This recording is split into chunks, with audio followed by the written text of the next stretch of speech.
fuma. Fawe mese biati buna fofo. Mawa julungene kulungene nuwa o. Nabanyo, aine mafuma. Nobodo ibo, anine mafuma. Ifeni ni boneme, nafane mafuma. O ibo do, nani ibo fu. Welcome once again to Ńkàtá Ụ, the June edition. As always, we try to provide through this distinguished speaker series a platform for very distinguished persons in Igbo. Ndị Igbo ji wee bilu, ndị Igbo ji wee kwudo. We try to invite them to give them a platform to lead conversations around development, issues of development, as it concerns the region. And finally, the evening, closes with the dialogue, which is the Nkata itself, where participants, guests, you and I, can ask questions and gain clarity. So once again, I warmly welcome you, and I will welcome, before I welcome the Executive Director of the Center, Maazị Ihani Igboko, I want to recognize very special, guests in the room. There is Chief Ben Etiaba, and for every Nkata, I look forward to, I can close my eyes without even looking in his direction. I'm almost certain that he's in the room. Chief Ben has been a solid supporter of this speaker series, and he has shown his solidarity with what we do at the CFM through various ways. Many of you know that years ago, we used to have Nkata at the sports club, and it was, through our relationship with him that we had the opportunity of holding Nkata for many years, while he was the chairman of the sports club at, GRA, and we're immensely grateful and mindful of that. Chief, thank you so much and welcome once again. There are people I do not know their names, but I'm sure Mr. Ihani Igboko, when he comes on stage, will acknowledge their presence. And of course, the students who always join us in good time also.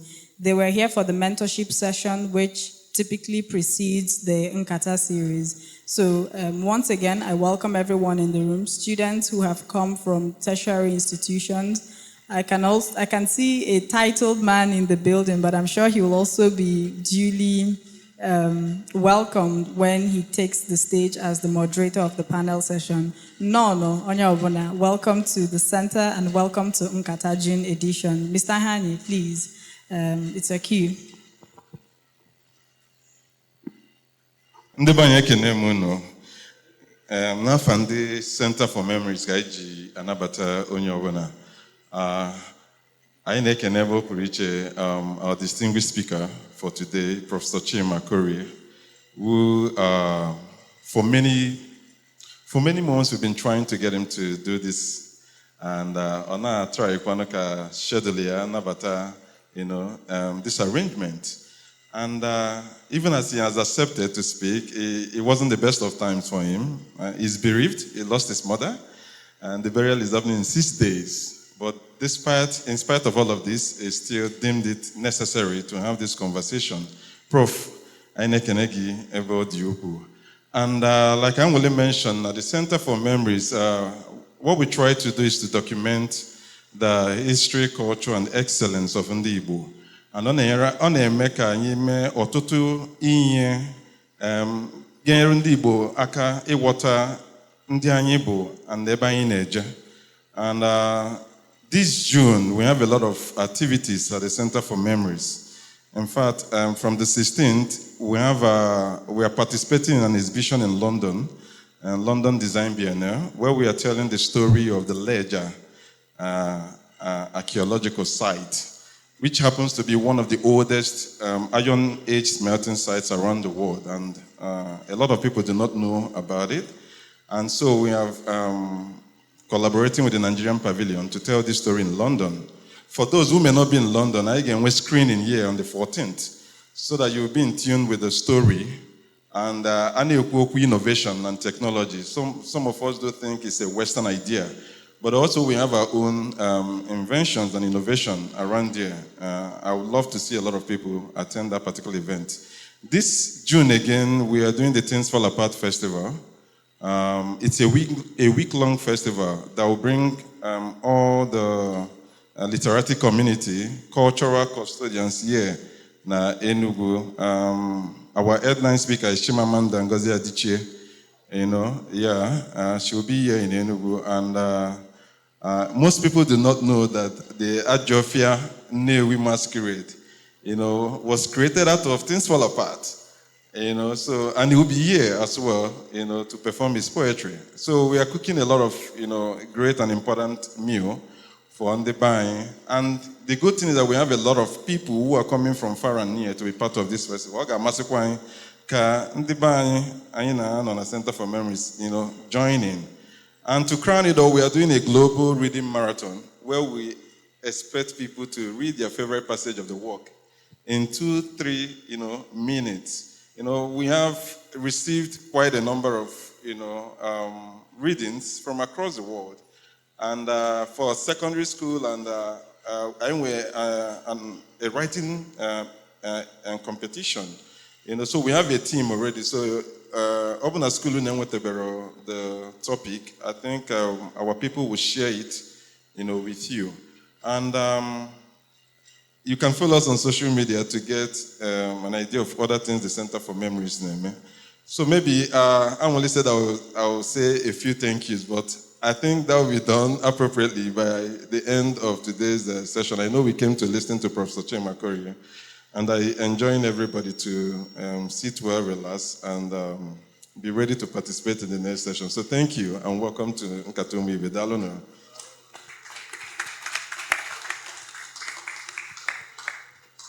Igbo mmanụ ndewonu ndị Igbo na-asị na ọkụ agụnye nwatakịrị n'aka ada ere ya. So I've been given a task, a very big one that I don't even feel worthy enough to perform, but just like I said, ọkụ agụnye nwatakịrị n'aka ada ere ya. So I'm going to be introducing our distinguished speaker for this evening. I'm going to be reading out his bio and, a brief introduction of what he's going to be speaking on tonight. So we have Professor Chima Korieh as our distinguished speaker for the June edition of our monthly distinguished speaker series, Ńkàtá Ụ. And Professor Chima Korieh is not just a distinguished historian and scholar. He specializes in West African social and economic history with a focus on the 19th and 20th centuries, gender relations, and comparative slavery.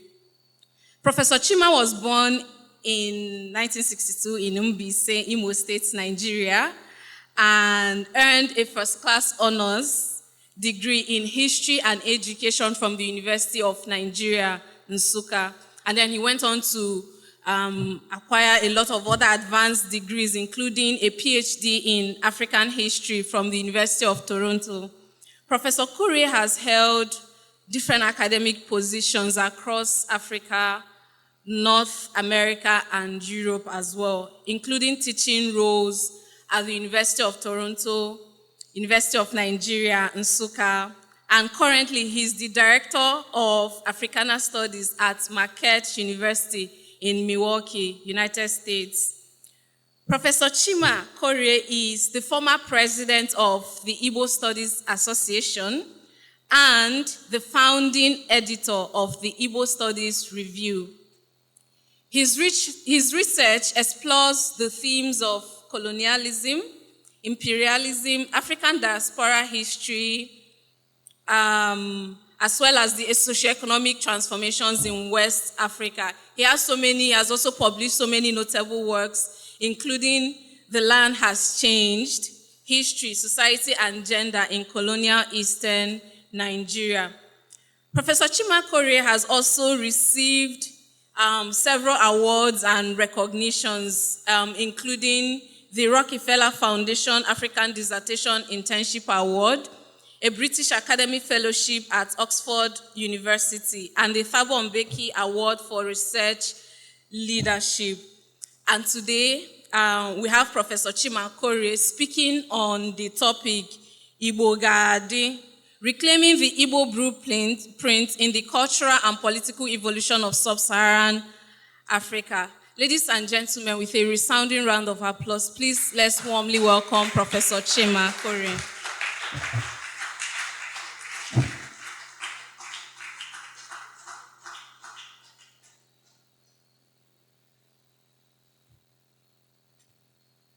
Thank you very much for the warm introduction, and thank you for inviting me to Enugu, to the Center for Memories.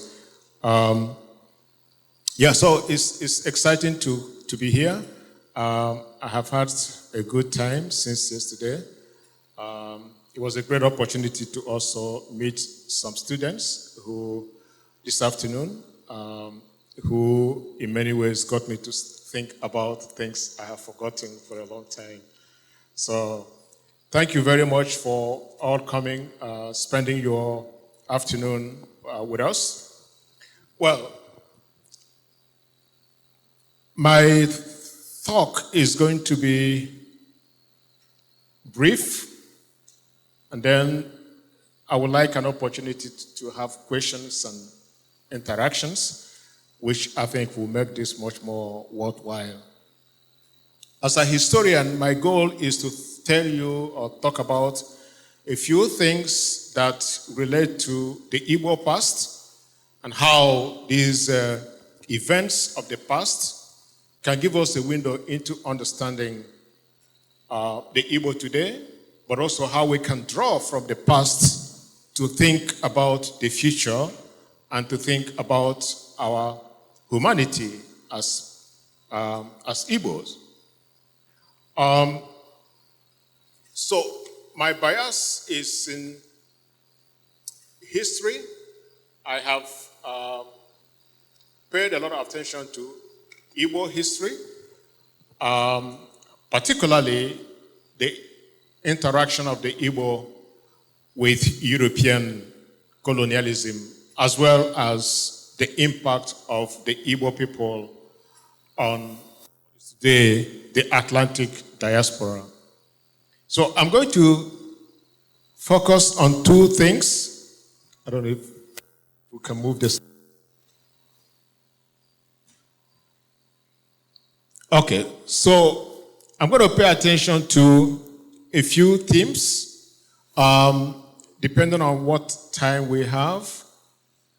I'm going to begin by emphasizing the importance of history and how that relates to understanding people and people's identity.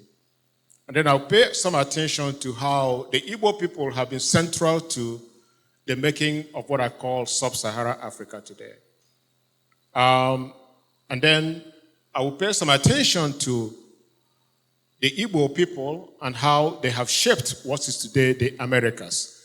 When I talk about the Americas, I mean the mainland North America as well as the Caribbeans. How did the Igbo people shape the culture and identity of these parts of the world? And finally, if we have some time, I would like to talk a little bit about how the Igbo also shaped British colonialism and reshaped British policy throughout, not just in Nigeria, but throughout Africa after the 1929 Women's Revolt. And finally, following the Biafran experience, what do we learn from the intellectual, technological, and ideologies that came out of the Biafra Revolution? I would like us to think about the impact of the Ahara Declaration, a very small pamphlet that was published in towards the end of the war in 1967, and how that pamphlet as an ideology is critical to understanding the Igbo ideas and the manifesto, right, that shaped Biafra and Biafran identity, and how one may draw from that manifesto in terms of indigenous development ideas and ideologies. So, in the foreword to the book, Africa World History Project, The Preliminary Challenges, John Henrik Clarke wrote as follows, and I quote, "History is a clock that people use to tell their political time. It is also a compass that people use to find themselves on the map of the human geography. History tells a people where they had been, what they have been, and where they ought to be. It also tells a people where they are and what they are. Most importantly, history tells a people where they still must go and what they must be." John Henrik, in his book, African History Project, argued that history is a clock that people use to tell their political time of the day. It is also a compass that people use to find themselves on the map of human geography. History tells a people where they have been and what they have been. It is also it tells people where they are and where they ought to be. Most importantly, history tells a people where they still must go and what they must be. Like the history of many parts of the non-Western world, the history of the Igbo people has been an endeavor as marginalized as the continent's history.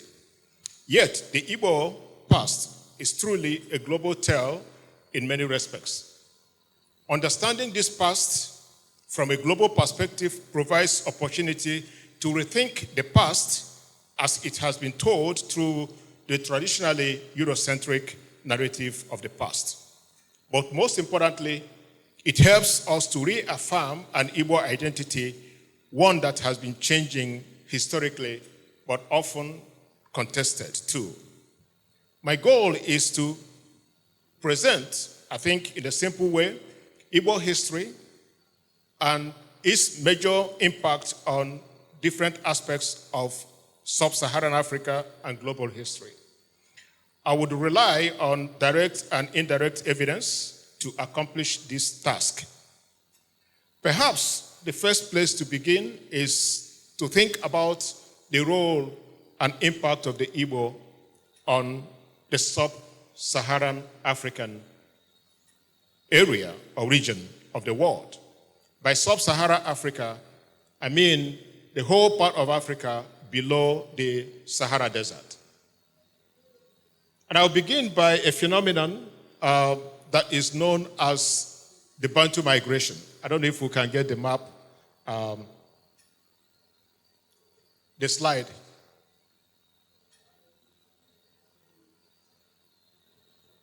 So perhaps the starting point is to think about early migration in Africa, something that began some 5,000 years ago. How did the Igbo people shape the history of East Africa, Central Africa, Southern Africa? That's what I mean. Historians have used the term Bantu migration. And by Bantu migration, we use Bantu, the word Bantu, as a linguistic, to describe a linguistic group. And that means that Igbo language is related to several other African languages. So the Bantu family is a large language family that are related to each other. But within that context, there is what we may refer to as the Proto-Bantu language. And that includes Igbo. So if you look at the map that I have here, you can see the areas from which people began to expand and migrate to other parts of what is today Sub-Saharan Africa. And that map shows you the area that is part of eastern Nigeria today, Cross River, and part of the Cameroon. This is the location of what is often referred to as the Proto-Bantu people. So perhaps the starting point is the migration and peopling of African continent. Current evidence points to the fact that human history began in Africa. Migration both in and out of Africa, Africa weaves through this earliest human history. The peopling of the planet, the expansion of Bantu-speaking peoples, migration that began some 5,000 years ago, and perhaps, if you look at the map also, an extension of that migration to what I call the African diaspora in the New World. So, what is important, of course, is to understand how the Igbo people were critical to these two levels of migration. Internal within Africa, external within the African diaspora. And I mean by the word here, diaspora, if you look at what is today the United States, Trinidad and Tobago, Haiti, Cuba, Jamaica, there's a large proportion of black people in those parts of the world. What is important for us is to think about how those people ended up in what is today referred to as the New World or the Americas. Perhaps 70% of those who ended up in the African diaspora from what is known as the Bight of Biafra were Igbo speaking. Right? So, they constitute a very important part of what is today known as the African diaspora. Perhaps in a state like Virginia in the United States, 60% of black Virginians have Igbo ancestry. The same with Cuba, right? So, I'm looking at those two forms of migration and to think and understand why the Igbo is important in assessing those migrations and their outcome. So let me place some, lay some emphasis on the Bantu migration, which occurred within Africa. And when I talk about the Bantu migration, I want you to look at it from a linguistic point of view. How and why is the Igbo language related to Kikuyu, spoken in East Africa? How is the Igbo language related to Xhosa, spoken in Southern Africa, right? How is it related to so many other languages in what is Sub-Saharan Africa? Linguistically, the Igbo speak a language that belongs to the larger family of languages known as Bantu or Niger-Congo. There's close to 100 million people across Sub-Saharan Africa speak these languages or related languages, collectively known as Bantu languages. How did this happen? What does the Igbo have in common with Kikuyu, as I mentioned earlier, Xhosa, etc.? They share a common linguistic affinity. Scholars have explained this through the phenomenon known as Bantu migration or Bantu expansion. By 1000 BC, in a series of migrations, Bantu speakers had spread south of the savannah, across Angola, and to the great lake regions of East Africa. Over the next 1,500 years, they scattered throughout the Central and Southern Africa, interacting with indigenous people and absorbing those indigenous people as they moved along. Their migration throughout Africa is one of the largest migrations in human history. A migration that began 1000 BC and continued to the 4th century AD. It can be speculated that the ancestors of the Igbo were part of these proto-Bantu speakers whose knowledge of agriculture, especially tuber production, yam production, and iron working technology helped to people and colonize the rest of the subcontinent. If I had mentioned, the Leja, right? Iron works, which I think is phenomenal. If you go to Leja in Nsukka, that people were already working iron smelting here, centuries back. Those skills were very central and the knowledge of yam production in the way the Igbo people began to expand and leave this area as they seek new opportunities for agriculture and absorbing indigenous people they encounter. Some of you may come across, if you look at Central Africa, the people they call the Pygmies, right? Have you heard the word Pygmies of the Congo, right? Those are indigenous people that these Bantu speakers, with their superior agricultural knowledge and iron technology, were able to absorb those people. But their language never remained sort of like Igbo. They incorporated other words from those existing languages. But what is important in terms of understanding the Proto-Bantu languages is that there are elements of those proto-languages that have been retained, right, in Sub-Saharan Africa. For example, we use the word Omo, right, to refer to children of Omucheze, Omodes. Most Bantu speakers have the same prefix, Ba for people, right, Bakongo, and so on and so forth. So, a number of theories have been put forward to explain this migration.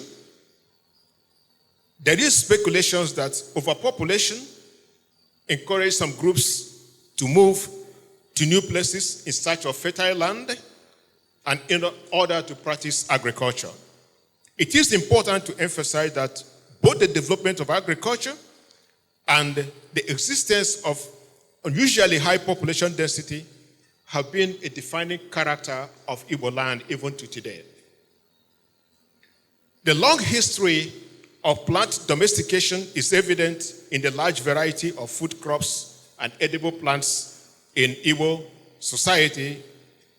The variety of crops and plants attest to the antiquity of agriculture in Igbo region, including plants like, Africa rice, Guinea corn, Hungary rice, Bambara groundnut, etc., okra, and many, many others that were domesticated in this area and gave these migrants the skills and tools they use in expanding and conquering the rest of the continent. Now, accounts of captives of Igbo origin in the New World provide an unusual and rare glimpse into the agricultural and exchange economy of the Igbo. If you look at the walls over there, there's a picture of an Igbo ex-slave known as Olaudia Equiano. Has anybody heard about Olaudia Equiano? Right? No? Okay. So Olaudia Equiano was born in an Igbo village in 1745 and was sold into slavery when he was 11 years. Equiano recorded later when he wrote his autobiography in 1799, he recorded life and livelihood in his village. There are speculations that it comes from Iseke, which is today in Ihiala. And he talked about agriculture, 18th century, that agriculture is our chief employment, and everyone, even the children and women, are engaged in it. Thus, we have a habit of labor from our earliest years.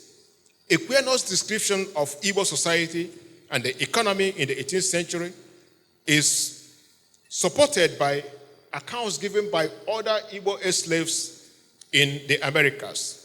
Another Igbo slave in Jamaica, known as Archibald Montet, was born in 1799 in Igbo land and was enslaved in Jamaica. He affirmed in his memoir that yams, potatoes, and Indian corn were an integral part of Igbo agriculture in the 17th and 18th century. 19th century accounts offer more perspective. In his journey to Bonny in 1840, Hermann Kohl, a German doctor, noticed that the Igbo exported agricultural produce and metal goods to Bonny.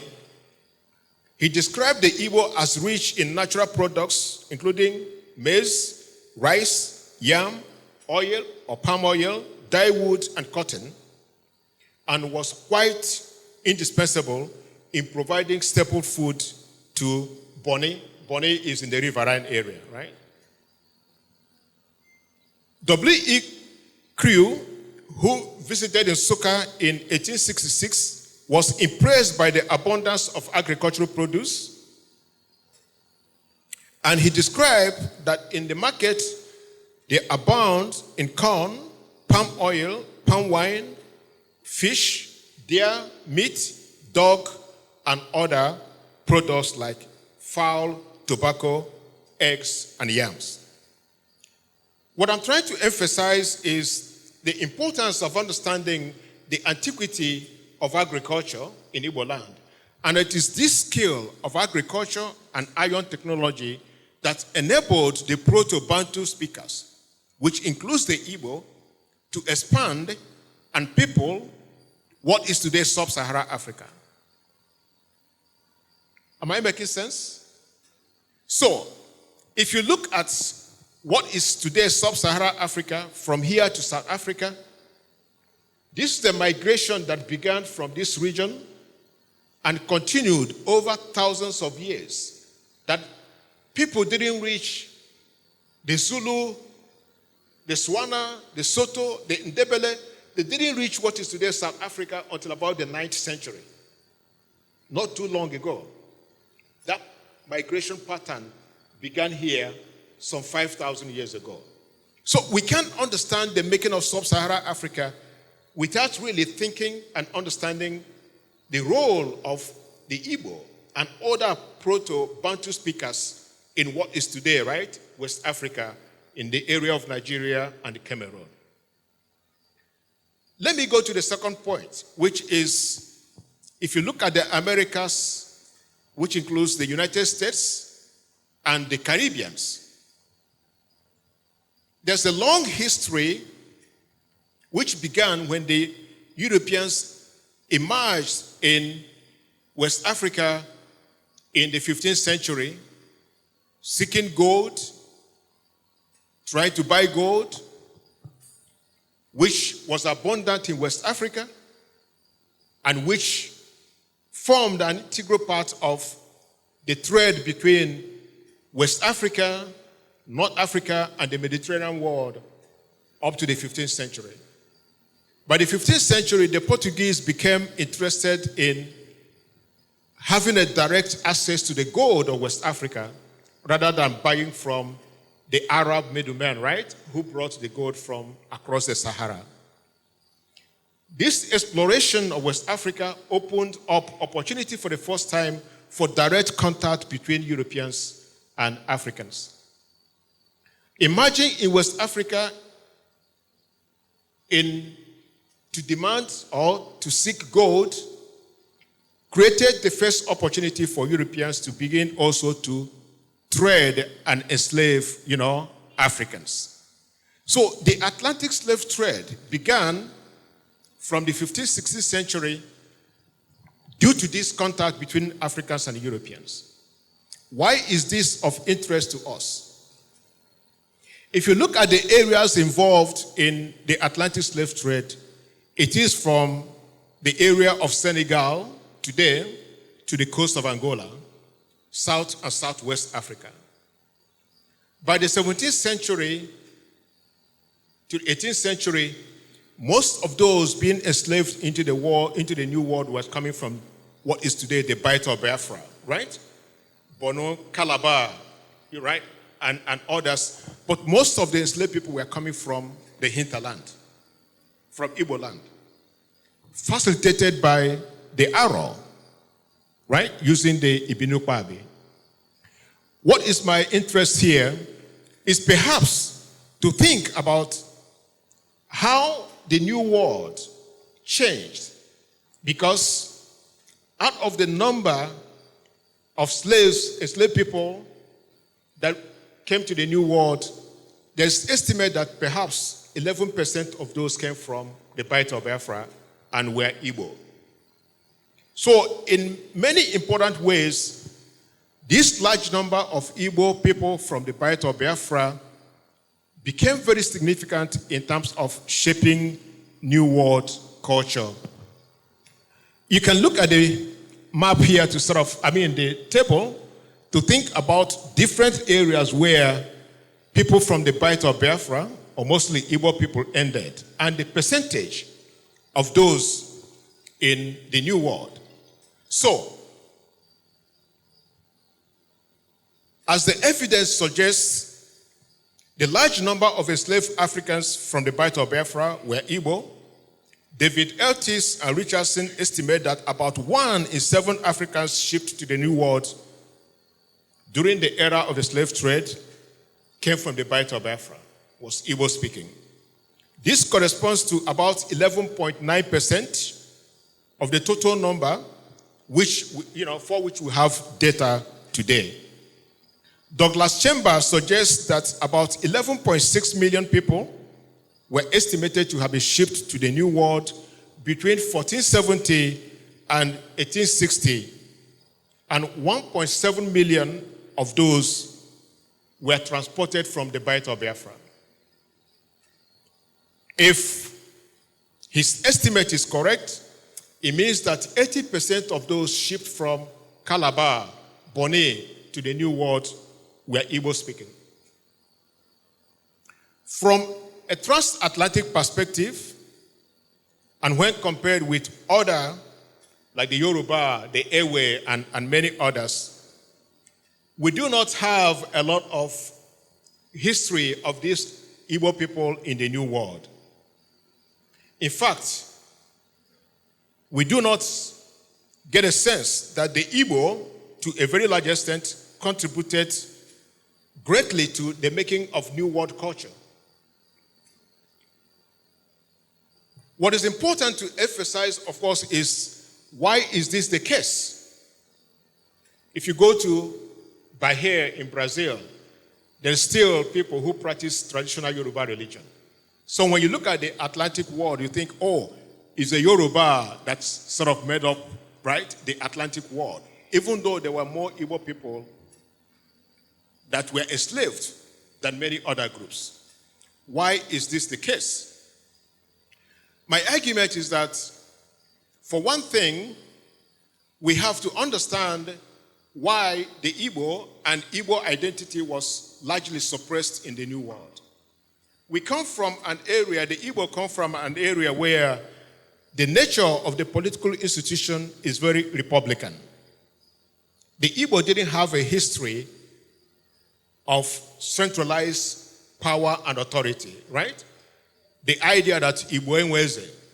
So that individualism shaped Igbo response to slavery. And I can tell you a few history of American planters advising slavers not to bring people from the Bight of Biafra because they didn't make good slaves. Right? Their response to slavery was quite different from many other groups from West Africa. Why? They thought the Igbo were a bad investment. They thought the Igbo were more susceptible to suicide. Many of them preferred to kill themselves rather than be slaves. I'm not sure if many people are familiar with the phenomenon, it's 200 years now, called Igbo landing in Georgia, where Igbo slaves were brought to the New World in Georgia, and they went in mass, right, in chains to the sea to drown rather than be slaves. So many planters didn't want people from the Bight of Biafra because it was bad investment. They didn't make good slaves. So you have descriptions in planters' diaries advising slavers in West Africa, do not buy people with fair skin. They are likely coming from the Bight of Biafra, right? They're likely Igbo. Compared with many other enslaved people, most Igbo people were fair-skinned. But if you go to Jamaica today, you're fair-skinned, they call you Red Igbo. Because most of them who came into those areas were of Igbo origin. So what is important, I think, to think about here is how this Igbo identity shaped slavery and the New World. One, I want to emphasize one thing, that if you look the accounts of rebellions throughout the Atlantic world, rebellions occurred where there was a large concentration of Igbo slaves. In Jamaica, in Haiti. Haiti was probably 60% Igbo. Haiti is the only part of the Western Atlantic world where enslaved people rose right, conquered slavers, and established a black republic. So, Jamaica, the same thing. This, of course, gives us a window into understanding what Fisher calls power waves. How did the Igbo respond to slavery, and how did their response shape the institution of slavery? But let me speak a little bit to some of the cultural impact that the Igbo brought to the New World that is still enduring today and shapes what we can talk about as American culture.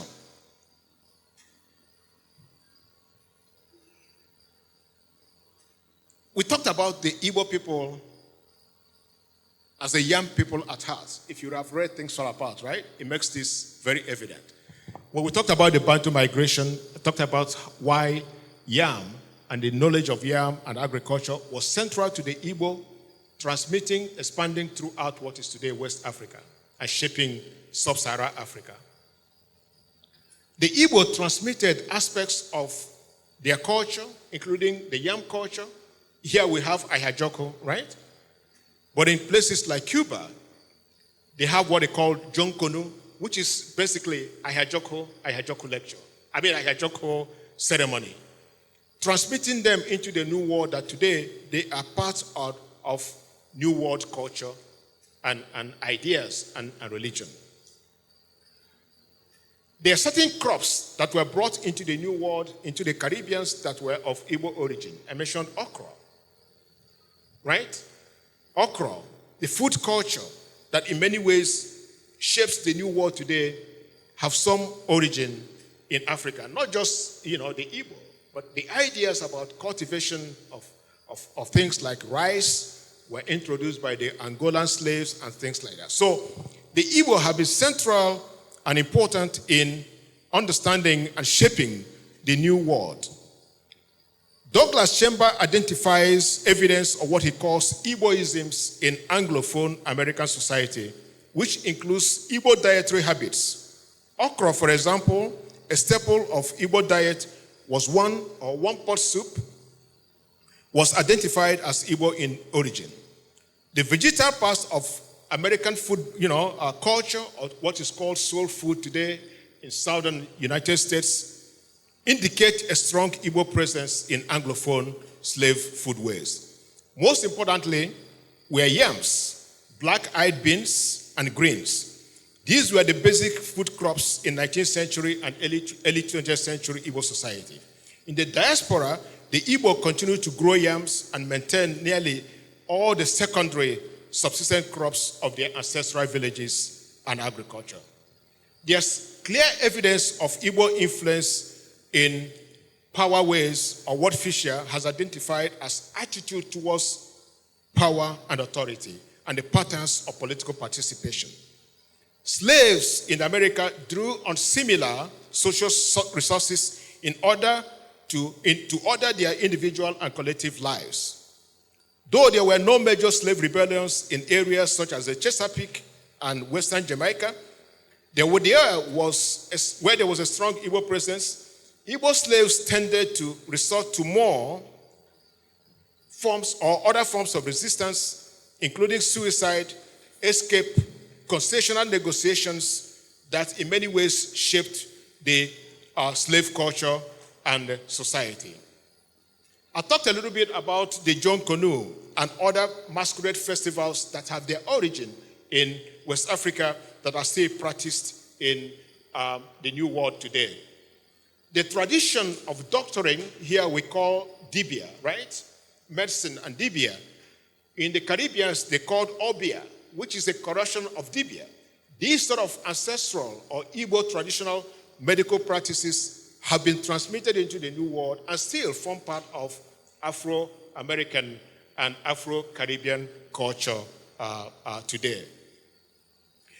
I'm going to end so that we can have some time, by speaking very briefly on an important area that I think most of us may be familiar with, and maybe some of the young women here need to think about in terms of shaping their own identity. Many of us are familiar with the period of European colonialism in Africa. By 1903, when Lugard conquered the Northern Caliphate, the Sokoto Caliphate, basically the North, most of what became the North, right, became incorporated as part of British colonial rule. But the British had sort of a different encounter with Igbo people. It took nearly 25 years from the Aro expedition, 1902, to the Ahara expedition, 1905, to many other expeditions, right, to the Ekumeku, resistance in Delta. It took more than 30 years for the British to subdue the Igbo people. Basically, annexing, pacifying one village after the other because of the nature of Igbo indigenous political system and structure. So, having established British rule, the British established what was known as indirect rule. In the North, it worked. The emirs became part of British rule. They already had authority. They were put in their place. In Yoruba land, the Obas became part of British administration. In Igbo land, where there wasn't a strong history of centralized authority, the British created what they called the warrant chief system. So they could come to your village and they say, my brother, you look like a strong man. They make you a warrant chief, And they are establishing new forms of authority that is not part of indigenous political systems and structures. So the Igbo, in many ways, resisted. And one of the most important forms of resistance came in 1929 with the 1929 Women's Revolt, right? Which occurred throughout eastern Nigeria. And women, in their thousands, rebelled against the British. What is important is not that they rebelled. What is important is what became the aftermath of that. That it is the Igbo resistance that shaped and reshaped British administration throughout Africa, not just in Nigeria. They gave up on the indirect rule system and in place of native administration. That's how they began to create native courts, right? And have local representations. How did the Igbo become central to reshaping British colonial policy? We got to think about that. How did this inform what became critical to understanding Igbo and other societies with the appointment of and commissioning of studies that today constitute what is known as intelligence reports? It was in the aftermath of the 1929 Women's Revolt. What I'm trying to emphasize is that the Igbo impact was not just local, right? It shaped British colonial policy throughout tropical Africa. I'm going to end by encouraging you to, if you haven't read it, the Igbo experience during the war gave us opportunity to think and gave us opportunity to show sort of the ingenuity of the Igbo people. I'm very sure some of you who are young will need to read about the Biafra War. But I want to point to a publication that came out during the war known as Ahara Declaration. I'm emphasizing that because today I read the Ahena Declaration as a manifesto, just as you will read every other manifesto, or the Arusha Declaration in Tanzania by Nyerere. What made the Ahena Declaration unique? It's not just about the political philosophy and ideas, but in it is sort of an indigenous development ideology that moves away from Western development ideas and ideals to one that encourages indigenous development relying on our knowledge and indigenous ideas.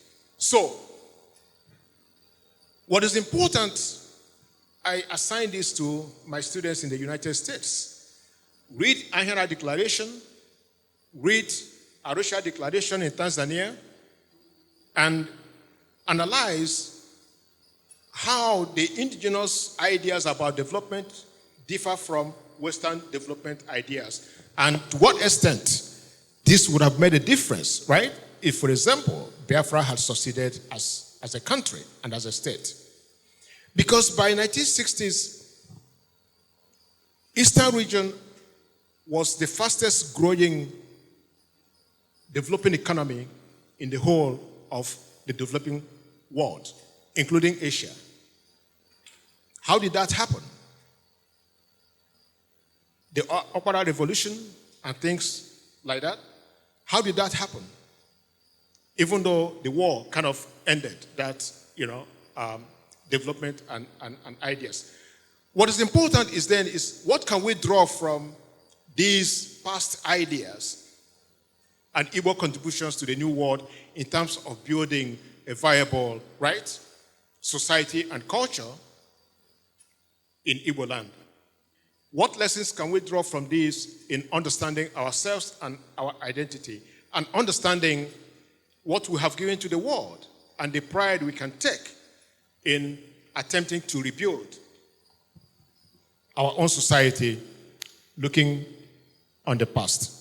So I'm going to leave it there, and I'm going to ask you to ask any questions if you have. Thank you very much.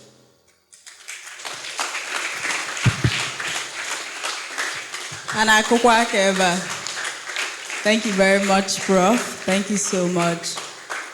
And just like that, the first part of the lecture has come to an end. I'm sure Prof had much more to share with us, and of course it's why we have the dialogue following the lecture. And now, Prof will be joined on stage by Mr. Chukwuma Ephraim Okenwa, Mr. CEO, who is... Okay, I see what happened here. So, Mr. CEO is a diplomat, an educator, and a social entrepreneur. And of course, if you observed, the applause was coming from students of Queen's Model Secondary School, which is his school. Thank you so much, Professor Chima Korieh, for such an incisive conversation this evening. Igbo Ga-ADị, reclaiming the Igbo blueprint and the cultural and political evolution of Sub-Saharan Africa, and by extension, the New World. And you will agree with me that Prof has done a very good job in taking us down the memory line, first by establishing the importance of history, because I understand in contemporary times, many argue that history should remain history. But Prof, referencing a scholar, I think by the name John Herridge, was able to establish the fact that history is both a compass and a clock. And taking us down the memory lane, he was able to help us to appreciate the roles that Igbo has played in reshaping what is currently known today as Sub-Saharan Africa, and then also like both in the beyond the Atlantic, the Caribbean, or what he regularly referred to as the New World. And part of the thing I see as very, very important in the conversation tonight is that some of the things that Igbo has been largely characterized by, Prof was able to establish that it's not something of 100 years ago. Like he spoke about migration, the fact that for 5,000 years, that our ability as Igbo, to move from one place to another, and most importantly, we weren't just moving because we want to move. We also carried our prowess in agriculture and also iron work or iron technology, as our Prof has referred to that. And then also he was able to underscore that republican nature of the Igbo man to the extent of pointing out, that some Igbo slaves preferred to die than to actually remain slaves, and how that, our ability to revolt against what is oppression has helped to both shape policies, current day democracy, and even some cultures beyond. And then also one very important thing he mentioned before we start this interrogation is also mentioning that though the current day New World like we know is largely, most of the migrants are largely traceable to the Bight of Biafra, but when you go there, you could see that maybe some other dominant cultures, are prevalent, and Prof also tried to explain why he thinks that is the case. The very fact that as Igbos, we're individualistic and all of that. So Prof, to deepen this conversation, I'm going to ask some few questions. Like when you were speaking, my heart was actually boiling, and I'm sure most of the participants also want to, So you spoke about history. So let's take it from there. But before I get to history, let me start on a very light mood, right? So I discovered, Prof, you were speaking and your accent was very much that of an Igbo. And then when I saw the flyer and saw Marzi, the Arabs are usually very intentional. When an Arab, despite being a professor, could go like Al-Haji, he wants you to know where he's coming from. So why has your accent remained the same? And why do you also want to let everybody know that you are Marzi? Just on a lighter mood because we are driving to somewhere. Well, maybe my brain is not wired. It's not wired to change my accent. Sometimes I have this conversation sometimes with my kid, and then he said, "Dad, that's not how to say it." If I say, "Okay, you can't teach me how to speak English now. I already learned how to speak Mbise, Nigerian English." So, yeah. So. I think sometimes we tend to try to copy. If you listen to somebody who's British, you basically know that this guy is British. If you listen to somebody who's Irish, you know he's Irish or Scottish. It's many Africans who pretend that we are something that we are not, right? And even in the United States, there's some people who will speak from certain parts of the United States, you won't understand what they're saying. If somebody from the South is speaking, it's different from Boston or New York accent. So which one am I supposed to adopt? New York or... Okay, so thank you so much. That's on the lighter mood. So you spoke about the importance of history, and before now, those who were old enough to experience the Biafran War, Nigeria Civil War, especially those from Saudis, has been embarrassed that the whole thing has been lopsided, starting from the narratives that is put out there.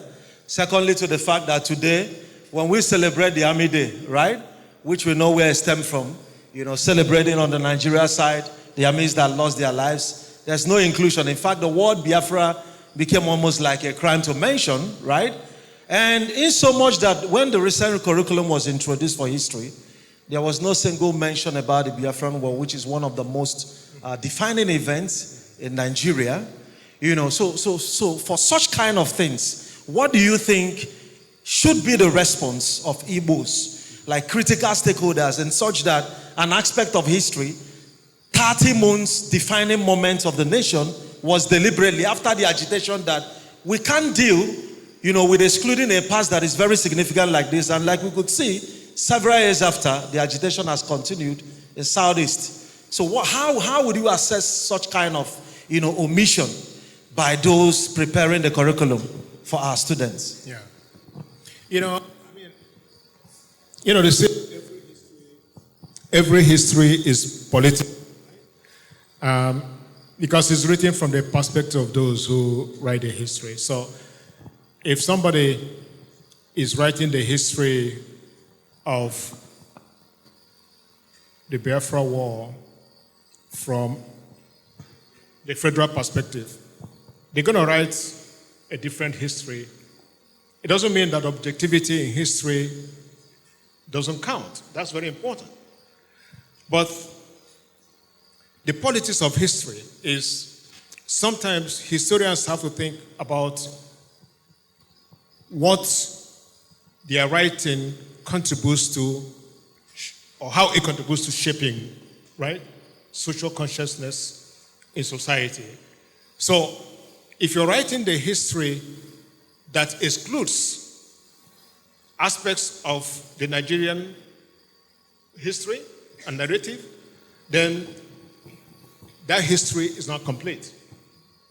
If you're writing a history that silences certain voices for political purposes, then we are not open to the reality, right, that societies need to address the past in order to move forward. Look at what happened in some places like Rwanda after the genocide. Rwanda understood the impact that has on society. And the idea of transitional justice and addressing the past has been critical to Rwanda moving forward. The same thing happened in South Africa with the reconciliation. Right? But the case with Nigeria is that it's been so politicized that even within Igbo land, people are afraid to talk about including the Biafran experience in history. Right? I'll give you one example. I was in Nsukka in history 2016 in history at Nsukka. The student wanted to organize sort of a debate around Biafra.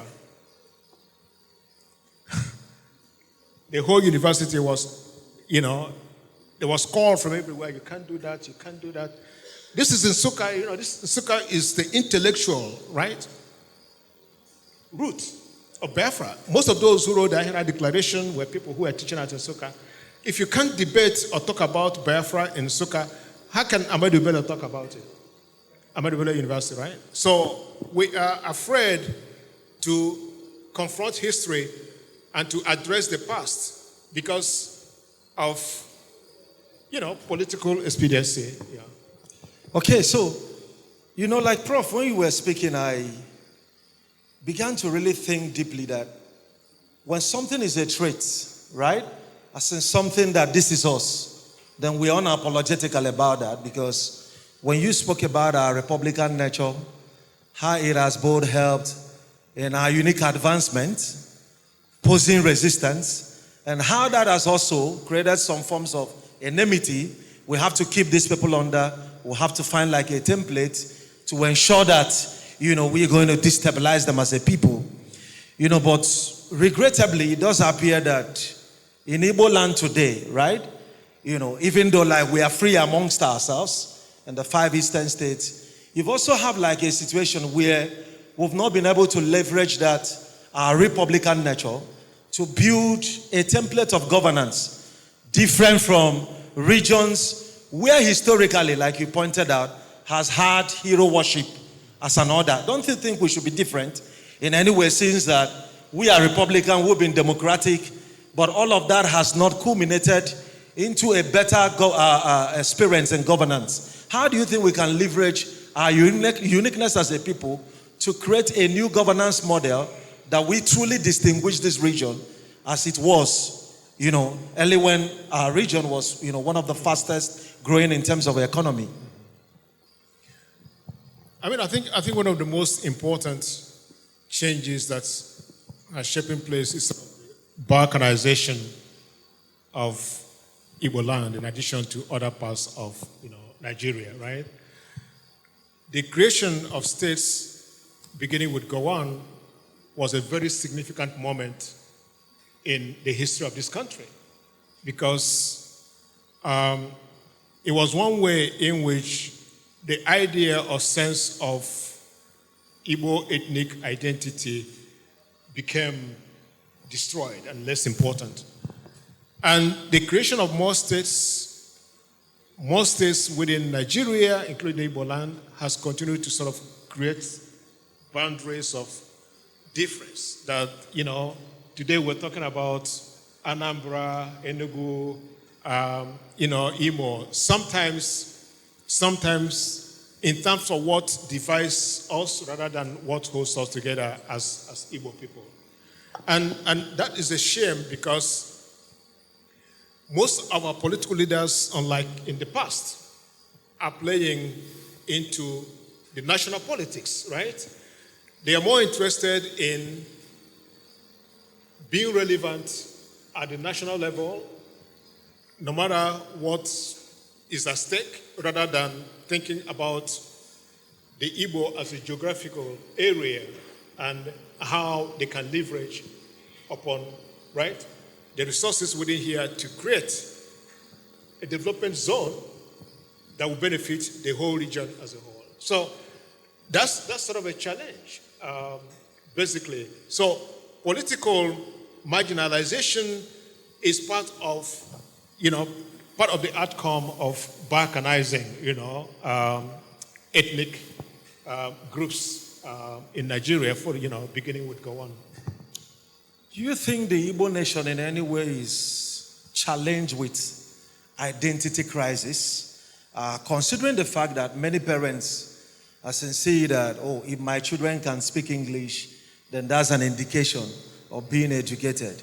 You stay in the United States of America, and I understand in the US, some from other cultural divides could make provision for their children to learn Yoruba, learn Hausa, and they take delight in it, even when you see professors. But the template for measuring who is educated here, it's your ability to speak in certain accents and all the rest of it. Are you concerned at the fact that Igbos tend to dissociate themselves with everything that has to do with our identity, both in terms of culture, both in terms of language? You go to conferences, I'm sure sometimes you see a lot of, maybe you go with other Nigerian professors and others, like an Hausa man wouldn't have a problem dressing as Hausa. But most Igbos maybe will come on suits. And then a few others, that may come with their typical regalia is being looked as perhaps not being sensitive. Do you consider the Igbo nation as, being challenged with identity crisis, and how do we really begin to address this? Because when you were speaking so much about the Igbo identity, we cannot help it but to be proud of who we are. But how do we get this message all along to begin to retool the Igbo nation on that part where an average Igbo person can be proudly Igbo, irrespective of where you are? I mean, this is very complex, and I think over time, identity has always been fluid, right? In terms of how you think about yourself and what it means to be Igbo, what it means to be Nigerian. So we all carry multiple identities. But one of the most damaging aspects of colonialism is the impact it has had on,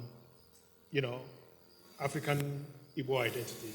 Perhaps language is one critical element of that. Because I think language is the most important form of identity.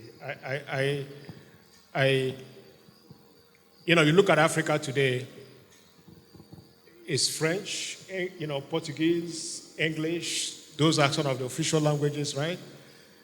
So people understand that to move ahead in life, you need to embrace this sort of universalist ideas and ideals, that English language and all those kind of things as the language of the global economy and everything is very critical to your survival in life. There are people who have balanced that with also retaining aspects of their culture and way of life. So if you go to Japan, you can study in Japan with the Japanese language. They brought aspects of their indigenous religion, indigenous life into, right? Their development ideas and ideology. So they copied from the West what is good, but they combined those with aspects of their indigenous life and culture. And it's worked out for them. The Igbo society, most Igbo people are doing damage to the next generation, the younger generation. And many of those, including those in the US, young people are coming up now, medical doctors, lawyers, to understand that the parents did a lot of damage to them by preventing them from understanding the Igbo language. Now, some of them are coming back here to do language courses, right? And then blaming their parents because you think you're doing the best for your kids, but the Chinese are learning Mandarin. They are at Harvard, they are at Yale, they are in the Ivy League universities, but they're speaking Mandarin at home, right? The Indians are doing the same.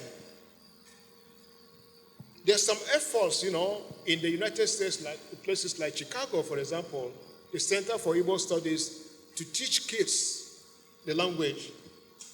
You have a lot of Igbo students, second-generation students who are in universities.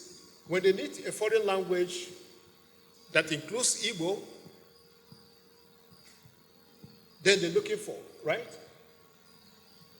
How do we balance this desire to use Igbo language, and then maybe it saves you from paying for a course or learning French, and then the challenge of not really understanding that language. I have conducted exams for universities for students. Some of them can listen, speak a little bit of Igbo, they can read. You have to evaluate them on the ability to read, write, and speak the language. That's a challenge.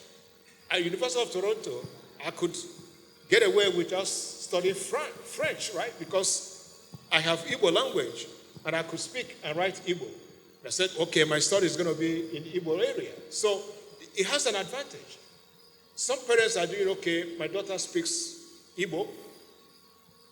She's 24. She speaks Igbo very well because I made a conscious effort to speak Igbo in the house.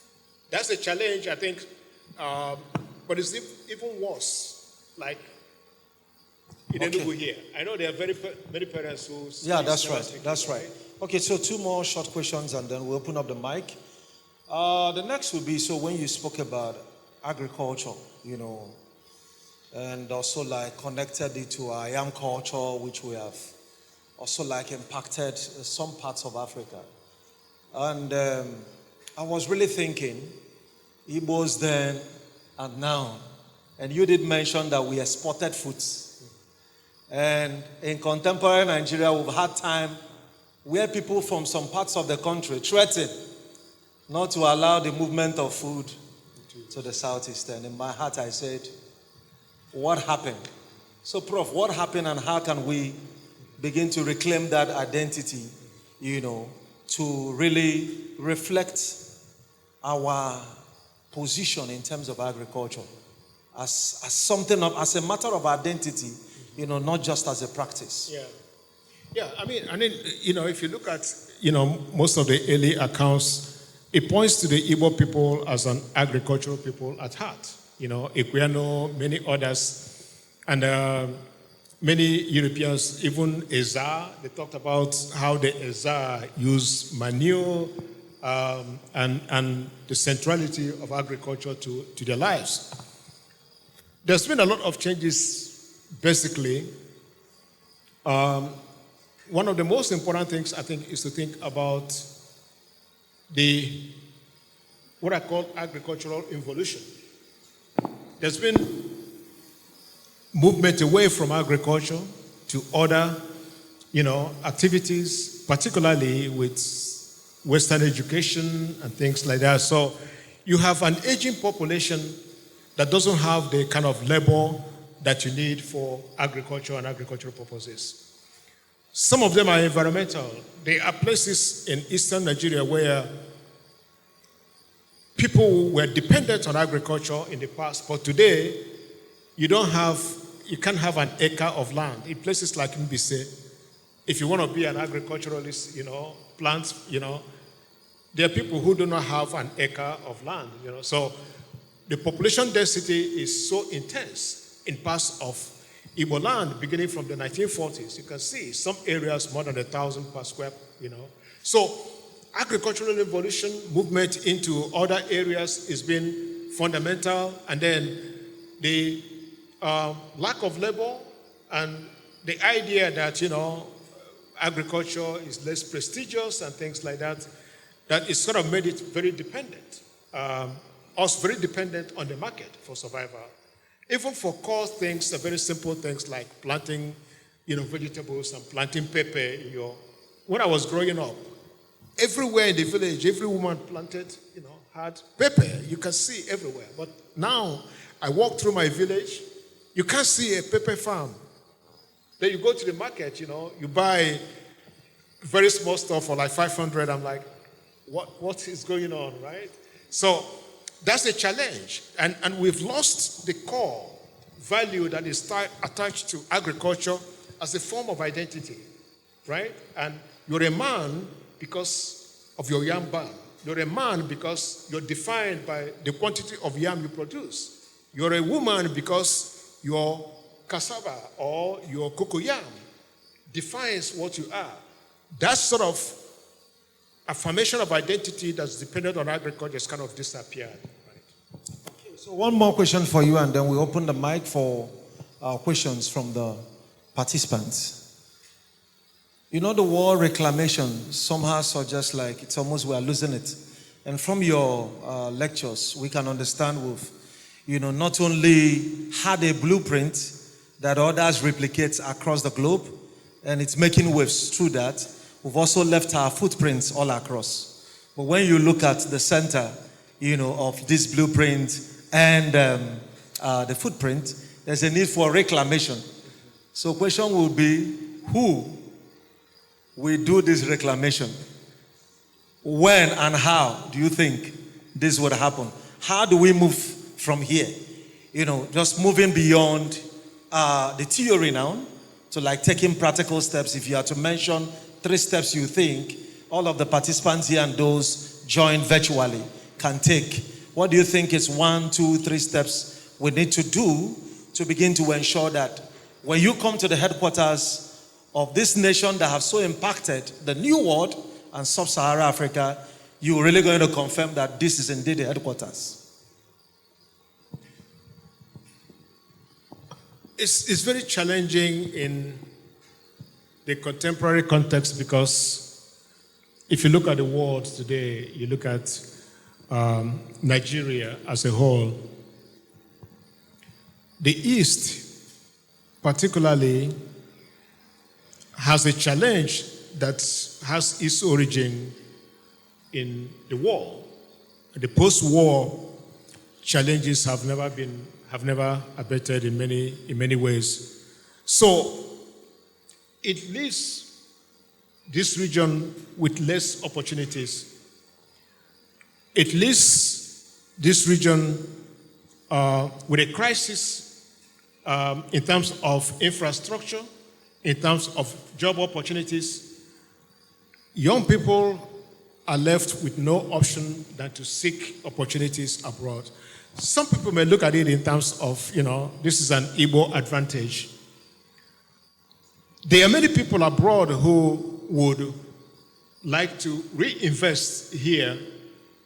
There are many people abroad who would like to return like they did in the 80s. But the atmosphere and the conditions is not allowing that. Look at all over the world, the people who are excelling You can't walk into a hospital in the United States and look at the name of the doctors. You'll find 2, 3 Igbo and Yoruba, perhaps, Yoruba doctors. It's the same with, if all the Nigerians live in the medical area, the American health system will collapse. But we have a crisis here, right? We have a crisis where we are not leveraging on these opportunities that can help rebuild. The Indians did it. The Japanese did it. They went to America, studied, went back and rebuilt their society. The enabling environment is not here. So we got to fix the fundamental problems and issues here, including security issues. But there is challenge with leadership here. Because if Peter Mba is doing something here, and in Imo State somebody is doing something else, there's no coordinated attempt to sort of address some of the challenges that we face as Igbo, and that would create the environment for people to start thinking about coming home or investing at home.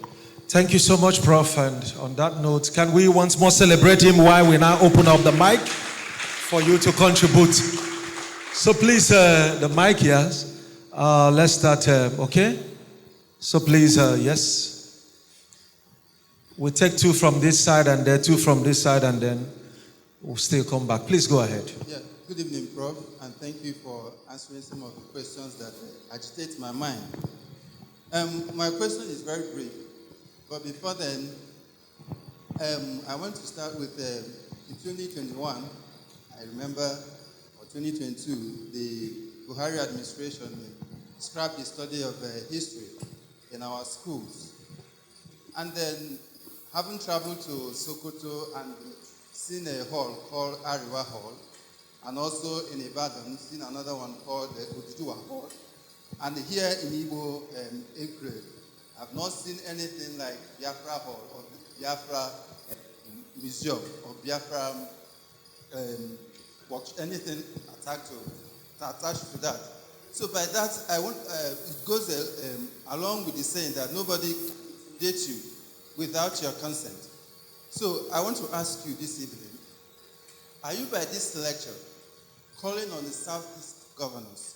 Sorry using the word Southeast, I prefer using Eastern governors. Are you by this lecture calling on them to reinstate the study of the history in our primary schools, secondary schools, and most especially state-owned universities, to making sure that we bring up this topic to the front burner? Thank you very much. Okay, Prof. Yeah, I think history has been studied in the schools right now, so, which is great. I support a primary school in Owerri, and I looked at the curriculum for, the primary school history. Most of it is all history, but at least, something is being done. So, part of that process is really the politics of memory, because history is where, right, you teach the past, you also teach people critical thinking, you teach them analytical thinking skills, so that people do not behave as robots. They can question, authority, they can question power. You can transfer those skills you learn in history to interrogating. You can channel them to social movements. You can understand why society is the way it is. So if you suppress history, then you put people in the dark. And I think that's part of this whole process.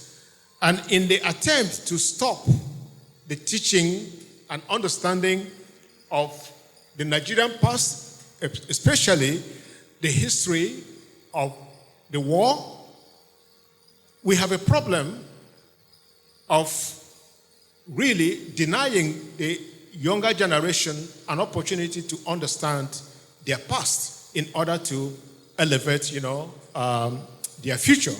So history is already in the curriculum. What is important is what is the content of the curriculum. right? What is included in the curriculum?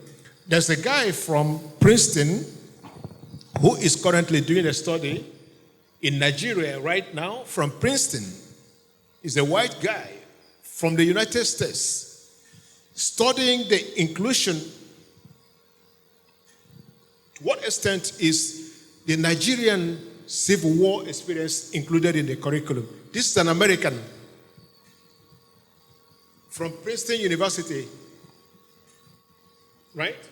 And we're not doing that at home here. It's an American coming here to study, and they're running a pilot now in Lagos and Abuja in high schools, right? With teachers and students to see whether his instruments and ideas and survey make sense. He's going to get a PhD studying exclusion of history or the Biafran War from Nigerian history curriculum. Why are we afraid, right, back home, even in our own schools, to include local content in the curriculum? Nothing stops you from including aspects of your indigenous history, experience, and ideas, right? Even if it's done as extracurricular activities. But we are afraid to talk about our own experience. And if we don't do it, nobody is going to do it. That's right. Thank you. Please, the next person from this side, and then we'll take two from this side. And Okay, Prof. Good evening, sir. I am Chris Anibuogo. Thank you for lending us into part of your knowledge, because we've come to borrow. Every man must borrow to become richer. So thank you very much, sir. Of all you've said, I really do wish I could touch one or 2 points. But then, Prof, my personal worry is when I look at that concept of Igbo Enweze, I become worried in the current day Nigerian structuring. I don't know if, according to you, how you see that concept of Igbo Enweze. Because if we go back to the pre-Igbo colonial, pre-colonial society, yes, that concept made us egalitarian, it made our system acephalous, it works. But currently, sir, that concept of Igbo Enweze is going to the current young people coming from the southeastern part of Nigeria to actually take their rightful place in the running of affairs in the current Nigeria. Please, sir. Thank you. I think the concept of Igbo Enweze, in a philosophical sense, doesn't mean that the absence of institutions of power and authority. It means that political power and authority is decentralized, but it doesn't mean the absence of any sort of power structure and authority.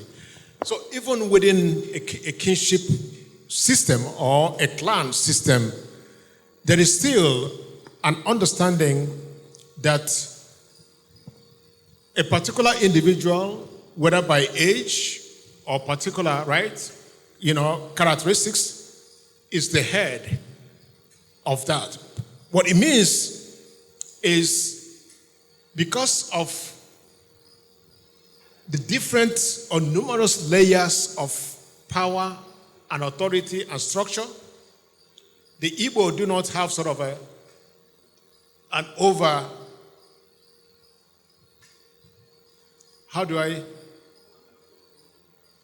they do not have sort of a political system and structure in which one individual takes so much power and arrogates so much power to the rest of the society.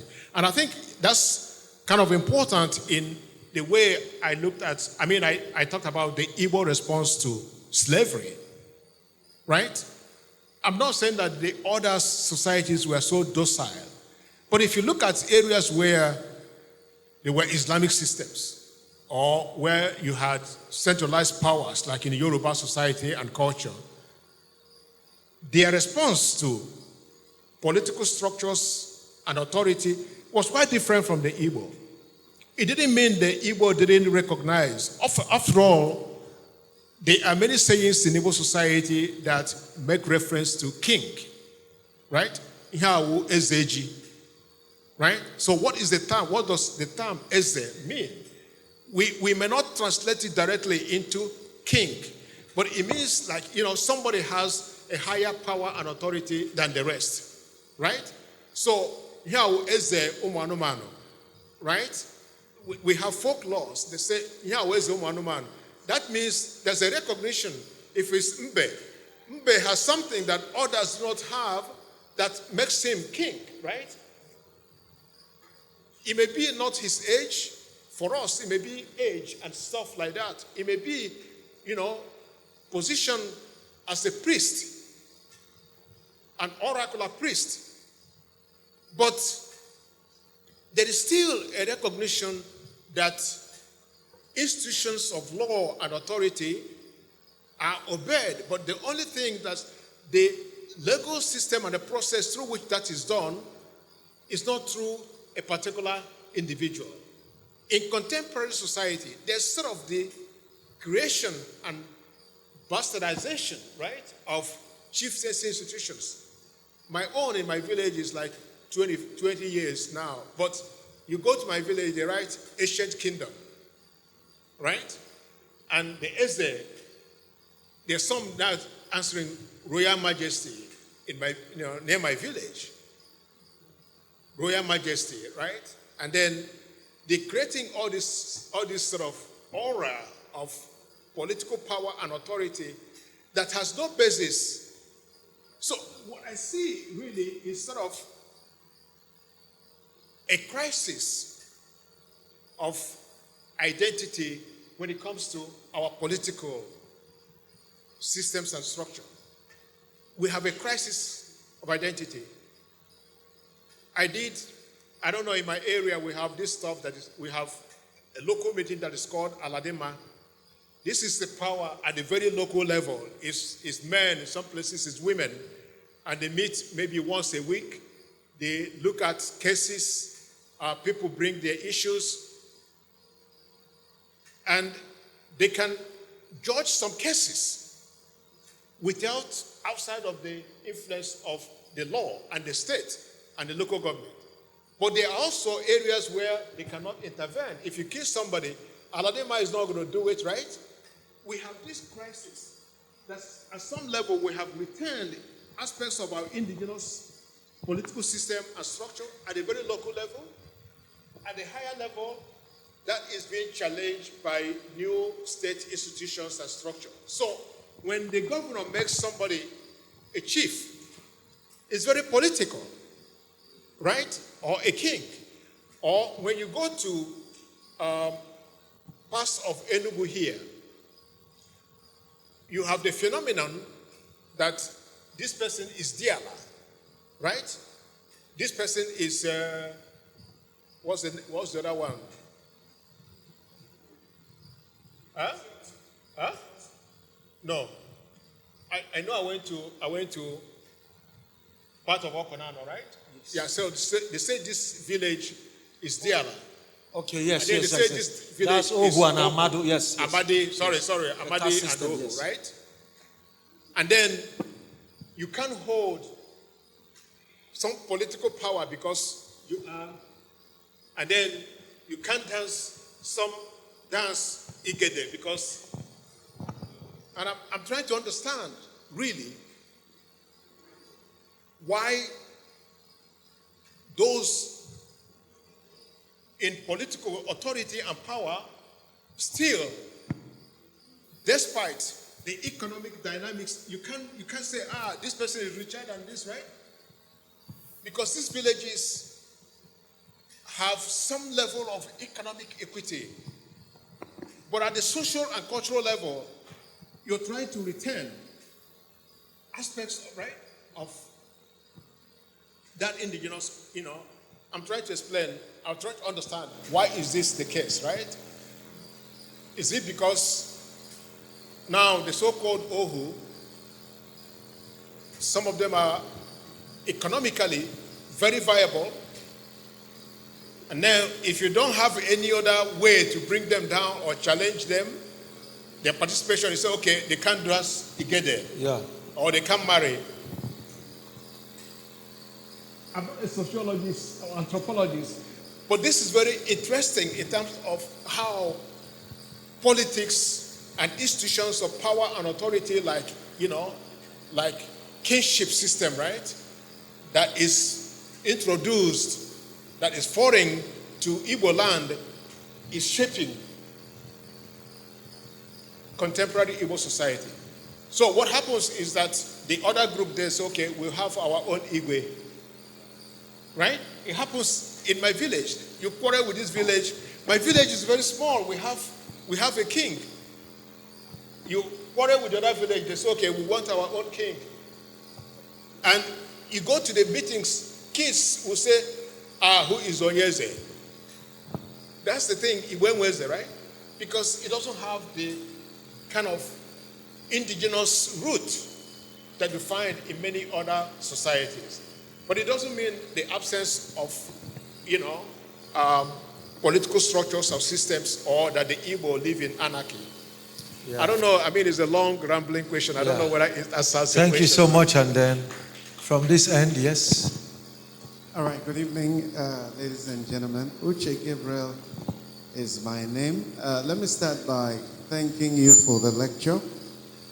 And I want to draw your attention to the need to evaluate the impact of what they do to us versus what we do to ourselves. And then I want to ask, is this really an eternally hopeless situation? Now, is the reclamation process entirely vested on what government could do or not do?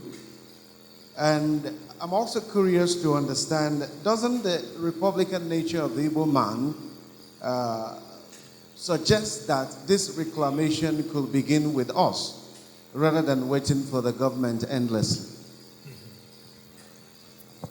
Okay, so let's have more questions, and after that, Prof. will, yes. I'm taking note. After that, Prof. will just respond to all. Okay. Okay, Prof, thanks very much. Affirm. I came in shortly after the lecture started, and the first impression I had was that maybe the number of Igbo slaves were quite relatively large. I don't know whether that's, compared to other people from other ethnic groups. So, Naju, is it possible that we sold far more slaves for some particular reason? And what would be that reason? Is it related to the Igbo greed, the quest for money, or is there any other reason why we may have sold more slaves than others? Secondly, we agree. Okay, I have a concept that contemporary Igbo society is being shaped by the outcome of the Civil War to a large extent. And my thinking was that the influence of those that conquered Biafra in the organization of society has largely impacted what we now practice. And because we now see people who ordinarily will not even be able to sit in a congregation in a meeting of Omona, now becoming the kings. We see governors, we see councillors, we see local government chairmen who were ordinarily riffraffs.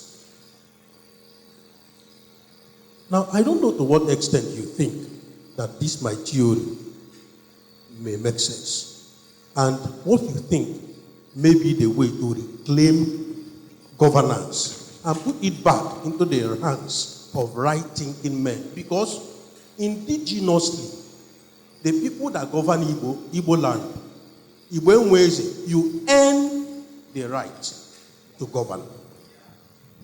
But now it appears as though we are now appointing people who never earned it. And that's influencing also even the things we see in the society. So I don't know what you may have to say to that, sir. Thank you. So 2 more here and 2 more here, and we are done. Now I'm going to forget the question. Okay. No, I'm noting down. Okay. I'm noting down, yes. Good evening, sir. Good evening. Okay, so my question is this. I'd like you to explore the possible underlying factors that contribute to this rapid decline in Igbo language transmission among young parents. As we observe, most young parents don't communicate in Igbo language with their children. What strategies can be employed from your perspective as a historian to mitigate this trend and promote the propagation of Igbo language again to the younger generation? Because I find it very disheartening and worrisome about the next generation after this young generation. Because if this young generation barely understands our Igbo language, what is the fate of the generation after that and the fate of our language? Thank you. Thank you. Okay. So I think, yes. All right, thank you, Prof. I will need your recommendation for the Igbo youth at this time where we have a sizable chunk of Igbo youth that love Nigeria, the concept of one nation. And at the other divide, we have also a chunk of Igbo youth that we cannot neglect that wants to be on their own. Of course, we know the resurgence of this agitation. So we have one divide that wants one Nigeria, and the other divide that wants to be in their own nation. What will be your recommendation, especially at this time? Thank you, sir. Okay. So 2 more questions on that side. Prof, we attend. If I still have more time, and then we can ask more. Okay. Please go ahead. All right. Good evening, everybody. My name is Chukwudi Utazi. And I just wanted to maybe add some more flesh to Mr. Uche Gabriel's question. I hope the questions are in the same vein. So I wanted to ask, just like you spoke, Prof, about the statistics of Igbo slaves that were moved from here to the New World. It means we have like another country, if you like, existing in those geographies. And I just wanted to ask, how do we harness that demography for our own socio-political and socio-cultural good? I'm asking this because earlier this week I attended the Yohanes and Igbo Retreat 2025. And at that event, the Obi of Onitsha spoke about the untapped resources, both human, financial, and other resources that are concentrated in the diaspora. So do we consider these other brotherhoods of ours as Igbos in diaspora? Is it possible for us to also harness, whatever resources we can from there for our own socio-political and socio-cultural good? Thank you. Okay. Okay, good evening, sir. Yeah, good evening. Just want to appreciate you for that wonderful lecture. Then, my question is, what is the Igbo race doing in terms of consolidating their history? When we learn from Rwanda, if you go to the Rwandan Center for Remembrance and Learning, you will discover a lot of things, a lot of mistakes that were made, and their moves towards correcting those mistakes. Something happened recently which I think that some of us did not pay attention to. The students wrote JAMB, and only the southeast states were affected. This happened in 2023, and we did not pay attention to it. And when we go to Rwanda and we want to learn how all these things happened, it started with what I call academic genocide. Because when these things happened, when the JAMB saga happened, we started tracing it, and we discovered that the same thing happened in 2023.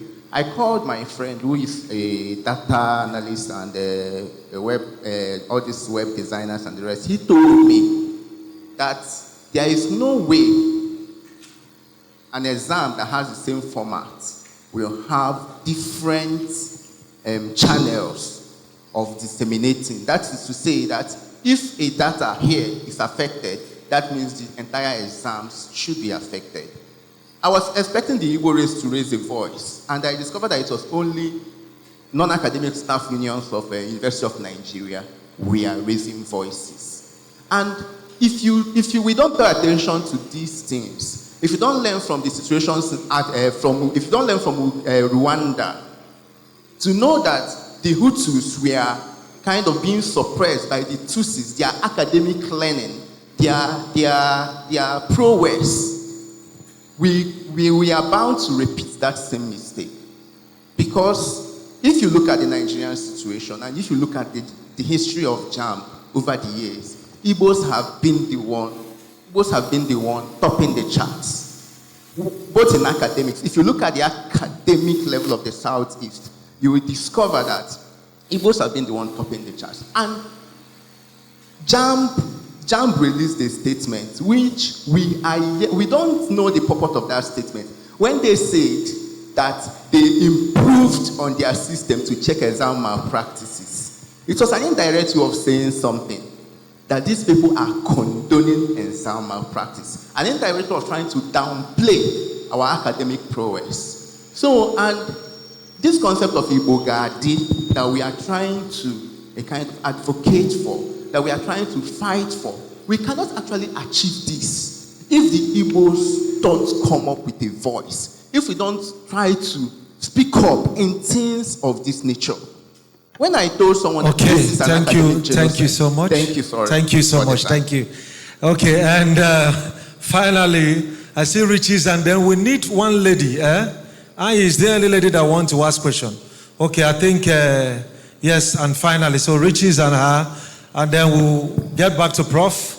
If there is still time, we'll still give more room. So please, Riches, okay. Make it short and simple. Thank you. Prof.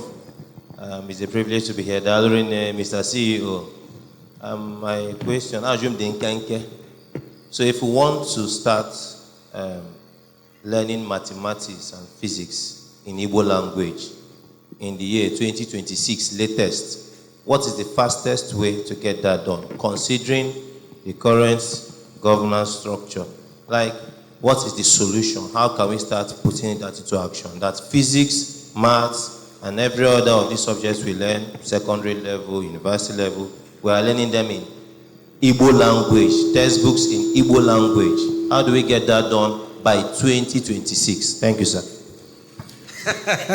And finally, please, give to, yes. I think Prof loves that question. Prof.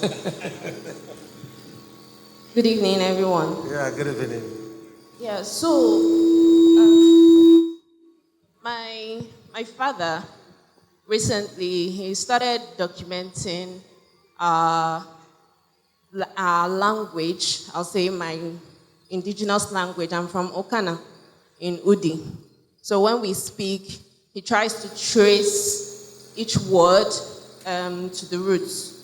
And recently, I was speaking with Ihain, the ED of the center, and I raised the question why Things Fall Apart is not written in Igbo language, despite having written in translated to hundreds of other languages. And he made the case that Chinachebe wanted it written in Ogidi language. And we also find this argument about what is Central Igbo, what constitutes Central Igbo. You find people from Anambra saying that it's Anambra language that is central, or from Imo. And then you have certain parts of Imo state agitating that it is this part of Imo state that makes up, what is to be Central Igbo. With all these balkanizations that we have within the Igbo nation, as the case may be, how do we even begin to document our history how do we even begin to reclaim these blueprints when we cannot harness and integrate or even come up with something as simple as what is our language as Igbos? Thank you so much. So I will let Prof start with that question and then we'll read out the rest. So you see all of the controversies. Yeah. Ours is the authentic Igbo. Theirs is not the authentic Igbo. How do we even begin to document, our history? How do we find like a common ground, to begin to, move forward as a people? Yeah, I think this is sort of a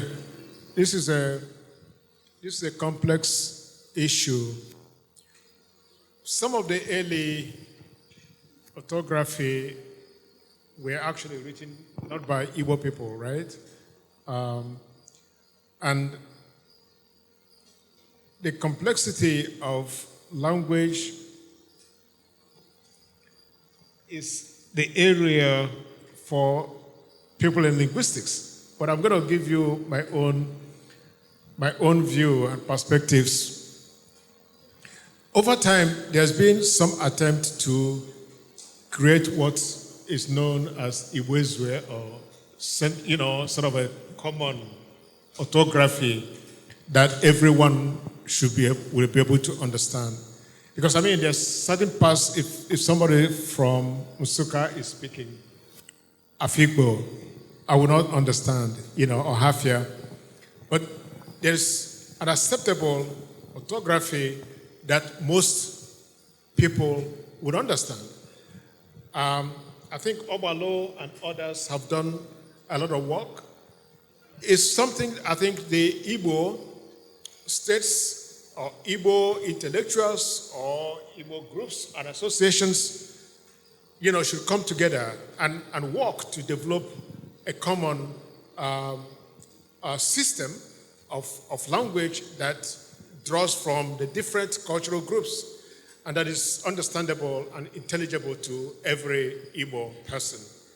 That attempt has been haphazard, but I think more attention and consistent attention needs to be made in that regards. So the Department of Igbo in all the eastern states, probably look at this as sort of a project that can be done and supported by the state or other institutions and foundations to create this sort of a common, acceptable language. Right?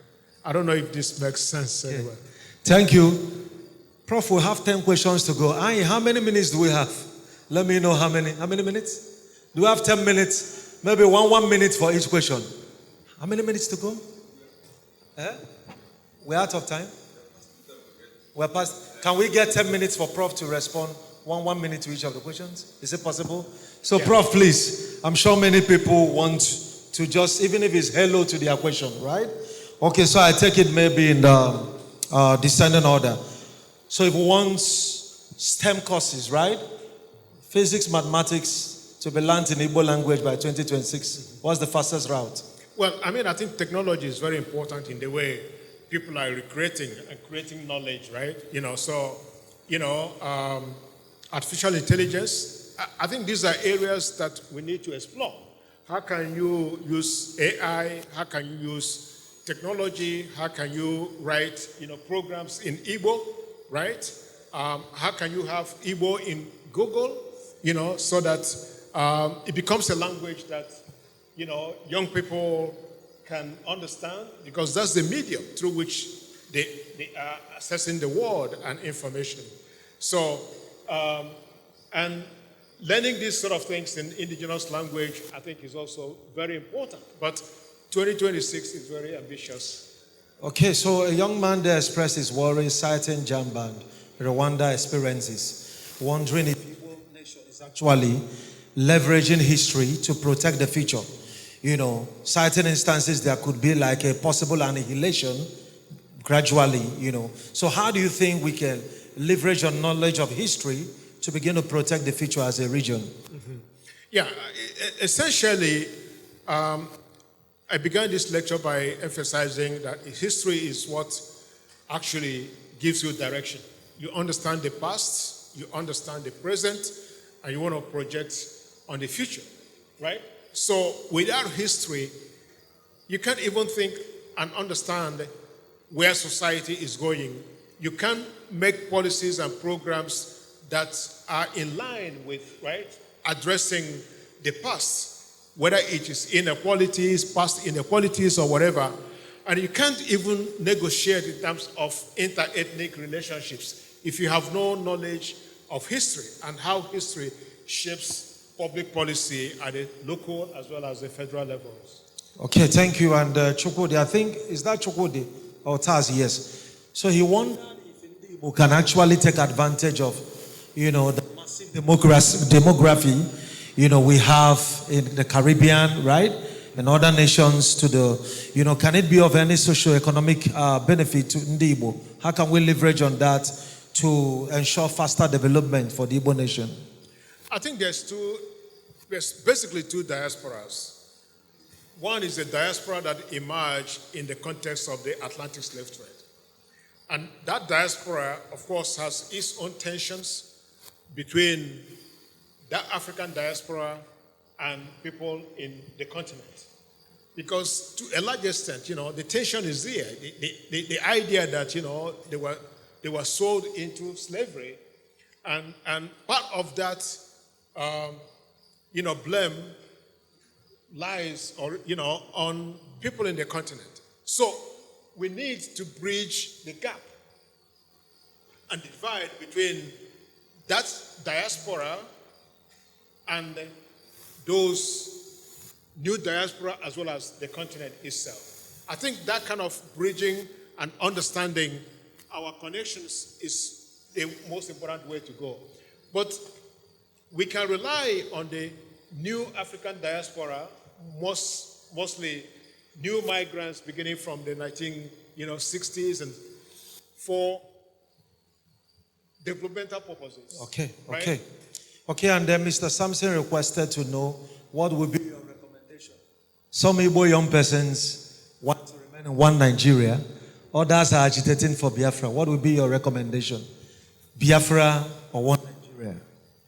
I do not have a recommendation for that, okay. basically.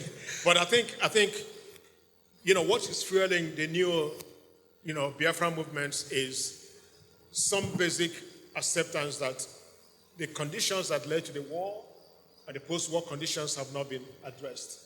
And most of those leading these are people who were not even born during the war, right? And they understand that even though their parents want to be silent about the past, they want the past to go, they are understanding the war from social media, they're understanding what happened to the Igbo people. And this is one way in which they relate that to contemporary, inequality, political and social inequality, economic inequality. And it's really fueling the sort of social movements that we have now. I think one way to do that is for Nigeria as a whole, like what happened in Rwanda and other places, to address the past and then find ways of reconciling, right? And then maybe a form of transitional justice where people reckon with the past and then forge ahead for the future. Okay, so the first lady that spoke, she wondered why there is that decline in esteeming Igbo language in terms of training children, and what could be the strategy to ensure that people can take pride in that language, even in raising their kids. Yeah, I mean, this has to start at every level. Like I said, I run a school in Owerri. I insisted that they teach Igbo language in the school. So my kids learn English, they learn French, but they also learn Igbo language. So if you make that a priority at home and in the schools, then they understand the value of it. And they take pride in that language. And that's the only way we can rescue the language. We can speak all the grammar about, if we don't start at schools and in the houses and homes, then we have a problem. Okay, and then Uche Gabriel has this to say. This is his question. He wondered if the reclamation process, right, can just be like a function of the government. Is it what we rely on government, like in terms of this reclamation we are speaking about? and then also asked if Igbos has been largely Republican in nature, would it be right to assume that the people on themselves could actually take their destiny into their hands by helping this reclamation to happen? That's kind of complex, right? Because I think most of where we are today in Igbo society is largely influenced by forces beyond our own immediate environment. Whether it's politics, what is happening at the national level is largely influencing and in many ways, shaping our response to domestic issues, right? So one way we may think about that is how do we leverage this sort of traditional human living among the Igbo, right? That has been the basis of Igbo oneness, the Igbo nation, the Igbo union. That kind of concept of Republican human living that is embedded in Igbo society is something we have to leverage. But part of the process has to start from, this sort of environment, and then at the political level, with the right leadership, that can happen. And finally, Prof, there's a two-in-one question posed by, I consider him a philosopher, right? Who wondered if there is any link or nexus, right? Between the fact that Igbos, sold massive number of slaves. Do you think in any way that impacted on the current population, right? Accounting for lesser states in the southeast. And then he also says, he attributed the current crop of leadership, right, that we have in Igbo, which he considered as not deserving, and that in one way or the other, the civil war may have influenced this crop of leadership, and he requested to know how we can actually begin to retool to have the right kind of leaders in Igbo land. Mm-hmm. Yeah, the idea, I think the issue of enslaved Igbo people is a phenomenon that has been studied by many scholars now, that is largely a large number of people here. But the emphasis, the important thing is to think about the slave trade as something that didn't happen in a haphazard way. Ships didn't just leave Europe and then come to every part of, it wasn't haphazard. Portuguese ships ended up in particular parts of West Africa, and disembarked in particular parts of the New World. British ships came from particular areas, came to the Gold Coast, Biafra, and ended up basically like in mainland North America and British colonies in the Caribbean. So it wasn't a haphazard, affair. We can understand and estimate, for example, how many ships embarked here, how many slaves ended up in the New World, and where those slaves disembarked. That makes for the sort of large-scale concentration of people of different ethnic groups in particular parts of the New World.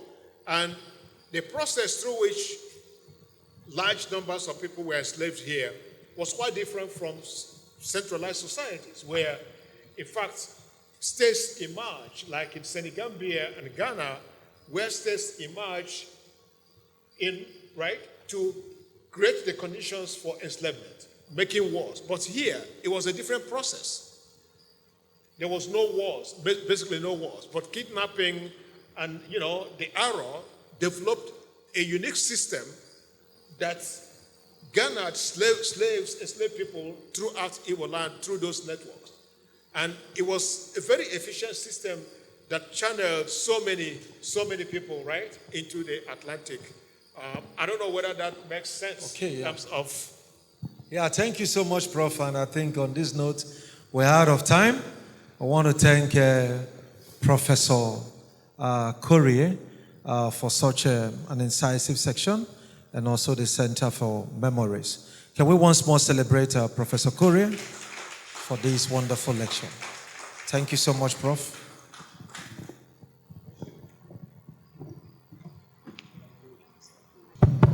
Thank you so much for an insightful lecture, and to CEO for seamlessly driving the conversation. And in the tradition of the center, I'd like to call the executive director of the Oku Leadership Foundation to come and make a presentation to our amiable moderator this evening. I think Atu maybe. Mr.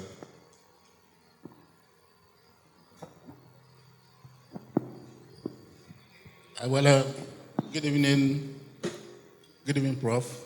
Good evening, ladies and gentlemen. Well, I was asked to make a presentation, but before I do that, I wanted a question. So, and this is an opportunity to ask that question. I hope I'm not taking you. My question is, an Igbo man is a Republican by nature, but I discovered immediately he's given a position, or either in government or whatever, he shrinks. It's just like what you said about what happened in university. Assuming if you are appointed a vice chancellor of University of Nigeria, and I want to come and host this Biafran issue, will you tolerate it? Well, it can be a question for another day. But on behalf of Center for Memory, I hope I'm doing this. Okay. To the CEO, Ephraim Ekenwa, who have done marvelous job in moderating this this evening, and I think he has done his best, and I believe that his best was good enough. Thank you very much. Thank you so much to the Center for Memories. Thank you. Okay, yes.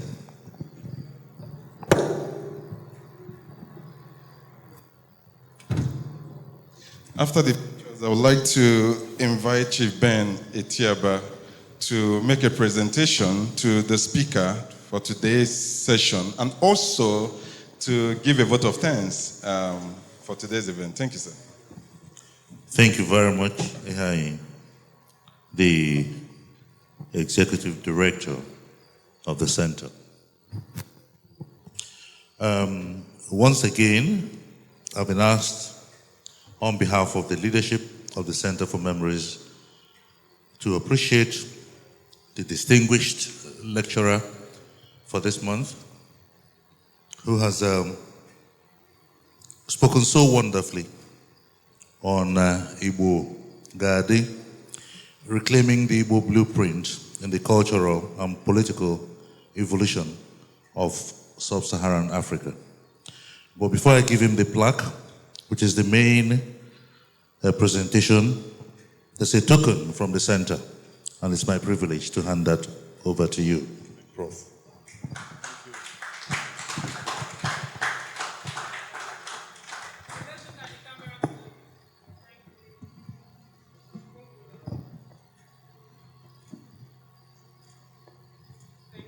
Okay, but the main presentation, I hope we haven't run out of films. You're probably, I'm not trying to be condescending, probably too young to recall or to remember when we used to have films that were developed. So you might be trying to take the all-important picture and then you run out of films. That doesn't happen anymore because of the advancement in technology. Mazi Chima Korieh, Dalu, Professor of History and African Diaspora Studies, Dalu. You know, it's been an honor to be in the audience, to listen to you speak about Igbo as a people. Makana onye amaro ebe mmiri na ọmabịa adama ebe ọ ga na ọkwụsị and learn about to be able to understand why you are where you are and to be able to shape the future. And if you don't tell your story, others will tell that story for you. And what you will hear from others may not be what you may want to hear. So with this, I say today being Friday, the 6th of June, 2025. Today being Friday, the 6th of June, 2025, a presentation, a plaque, to commemorate today for you, to commemorate a great lecture. Congratulations, Prof. Thank you. And this said, I've also been asked to give the vote of thanks. And it's my privilege to say thank you to Prof, as I've said already. But this is Ńkàtá Ụ. And if you had such a wonderful lecture without an audience, it wouldn't have been Nkata. If you've had such a wonderful lecture without the interactive session, it wouldn't have been Nkata. What makes it Nkata is the audience participation, as was piloted by the CEO himself so well. It is the audience that is very, very key and very important to this evening. I may not want to name everybody one by one. We all know that all of us are VIPs, all of us are important. Nobody in this audience is more important than the other. But please permit me to acknowledge and recognize the presence of Dr. Patrick Chukwu, former head of Department of Political Science at the University of Nigeria, Nsukka. We already saw Dr. Daniel Okwu when he made his presentation and asked a rhetoric question. Architect I saw him earlier, Obuju Ogugu. I think he's somewhere there in the audience. And of course, the prolific broadcaster, Uche Gabriel. Thank you for a wonderful month. But I want to remind all of us about the Things Fall Apart Festival starting at the end of this month. This is why the center is in existence. Please try and spread the word to the world that this festival is holding, because we want it to be a massive success. And of course, we know that with the anticipated presence of Chimamanda Adichie, that people will want to be a part of it and identify with it. But we want to use this festival to grow the followership globally of this great center. Dalunu. And it is now time to call for pictures. So if I may ask for all of us to come to the front to take a picture, a group photograph with the distinguished lecturer and the leadership of the center. But once again, can we put our hands together for this distinguished?